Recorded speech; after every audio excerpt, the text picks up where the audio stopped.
Hello friends, फिर से एक न्यू वीडियो में आप लोग का स्वागत है। तो चलिए वीडियो को शुरू करते हैं। ठीक है, अभी तो हमारा इंडियन मार्केट में काफ़ी करेक्शन हो चुका है। आई थिंक्स अगर 6 महीना से देखेंगे तो ये करेक्शन जो है हमें 10% से भी जो है ज़्यादा देखने को मिल रहा है। रीज़न देखिए, ये अक्टूबर का है। अक्टूबर महीने से लेके अब तक जो है 10.5% के आसपास जो है उससे भी ज़्यादा हमें गिरावट देखने को मिल रहा है। ये गिरावट क्यों हो रहा है? ठीक है, और इसका क्या रीज़न है, इसको हम लोग समझेंगे। उसके पहले हम लोग डो जोन्स की तरफ यानी यूएस मार्केट की तरफ से भी घूम लेते हैं। इनका जो स्थिति है, हालाँकि ये तो दिसंबर तक ठीक-ठाक नज़र आ रहा था, बट दिसंबर के बाद ये भी गिरना चालू हुआ है और दिसंबर के बाद यानी 2 महीना में इनका इंडेक्स जो है 6.83 के आसपास जो है, ये हमें गिरावट नज़र आ रही है। यानी एक प्रकार देखेंगे तो इंडियन मार्केट का हाल तो खराब है ही है और साथ में यूएस का मार्केट भी जो है हमें उस खराब ही देखने को मिल रहा है। तो ये उसके बाद हम लोग देखते हैं इंडियन मार्केट का तो सभी इंडेक्स में काफ़ी अच्छा गिरावट हुई है।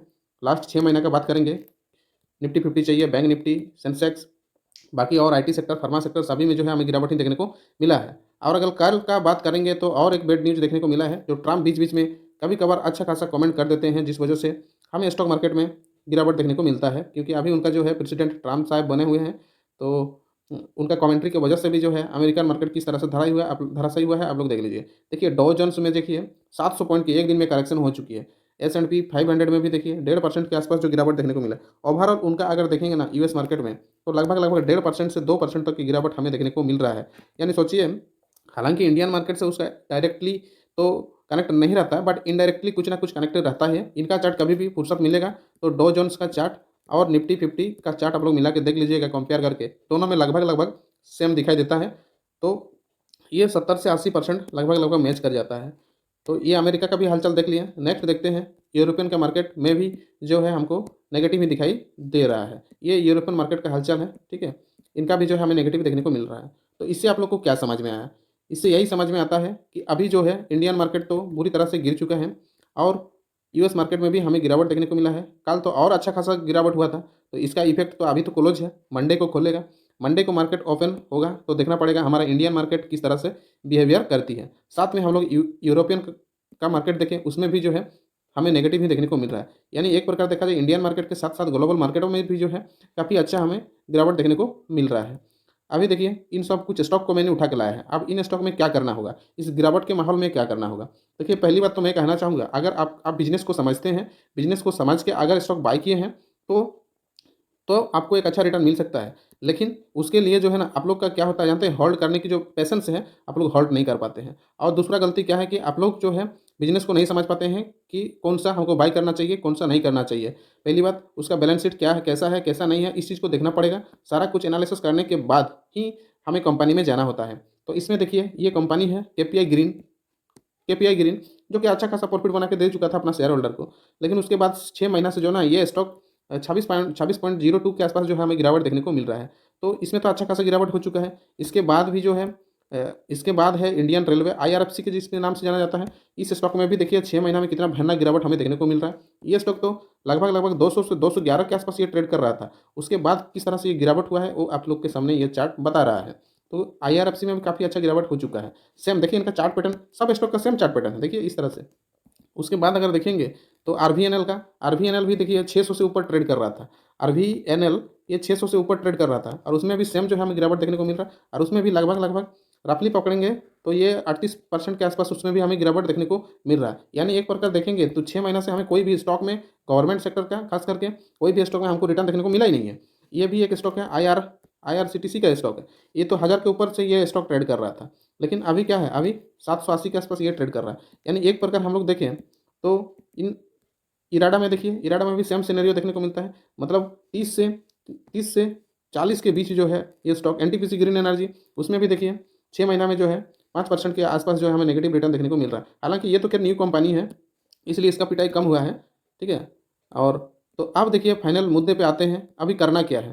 पहली बात देखिए, ये सब कंपनी का जितने भी कंपनी यहाँ हैं, इनका जो है इनका बिज़नेस को पहले आप लोग समझिए। और रही बात होल्ड करने की क्षमता, अगर पैनिक सिचुएशन होगा, इस तरह का घटनाएँ किसी को बोल के नहीं आता है, पैनिक सिचुएशन होगा तो फिर आप लोग को जो है उस सिचुएशंस को टैकल करना होगा।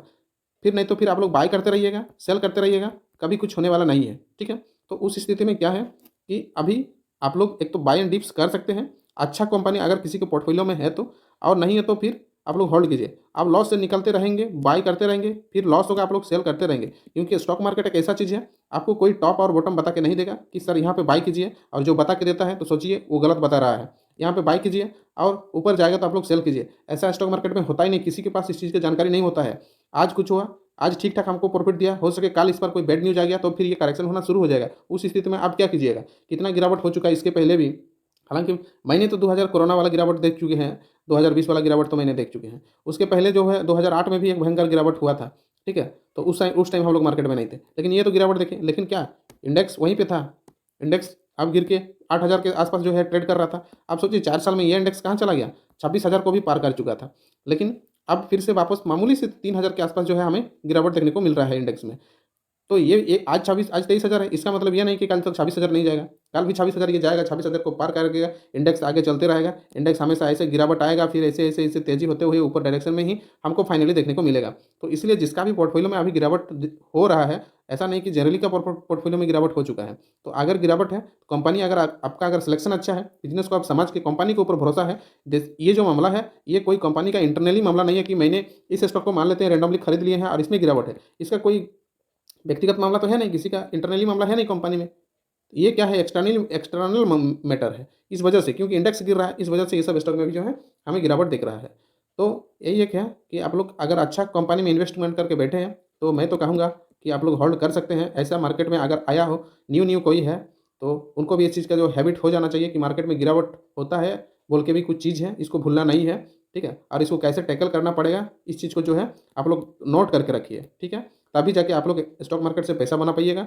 और वरना तो फिर आप लोग बाय करते रहेंगे, लॉस होगा, सेल करते रहेंगे, लास्ट में कैपिटल होगा ज़ीरो, फिर बाद में स्टॉक मार्केट को दोष दीजिएगा। अब देखिए बड़ा-बड़ा जितना भी इन्वेस्टर है ना, वो लोग इस तरह का जो स्थिति आता है ना, कुछ नहीं मतलब ईज़िली वो लोग पार कर देता है। इसके लिए वो परेशान नहीं होता है, क्योंकि वो लोग का जो टारगेट ही रहता है, एक लंबा समय के लिए स्टॉक को होल्ड करें, तभी पैसा बनता है। आप लोग 2 मंथ हो गया बाय करके, फिर आप लोग सोचिएगा कि ये मेरे को प्रॉफ़िट नहीं दे रहा है, 3 मंथ हो गया, 4 मंथ हो गया, ठीक है, 6 मंथ हो गया।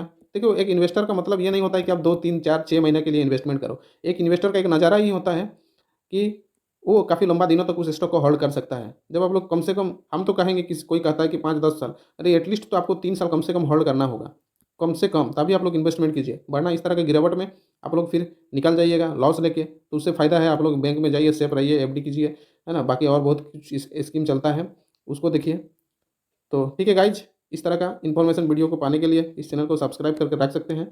ये रहा, हमको लगता है ट्रेडिंग स्टॉक के नाम से ये चैनल देखने को मिलता है, इसको सब्सक्राइब करके रख सकते हैं। कल संडे है, कल एक अच्छा वीडियो मैं साइकोलॉजी को लेके बनाऊंगा, और उम्मीद करेंगे वो वीडियो आप लोग को अच्छा लगेगा। तो चलिए मिलते हैं किसी नेक्स्ट वीडियो में, तब तक के लिए जय हिंद, जय भारत।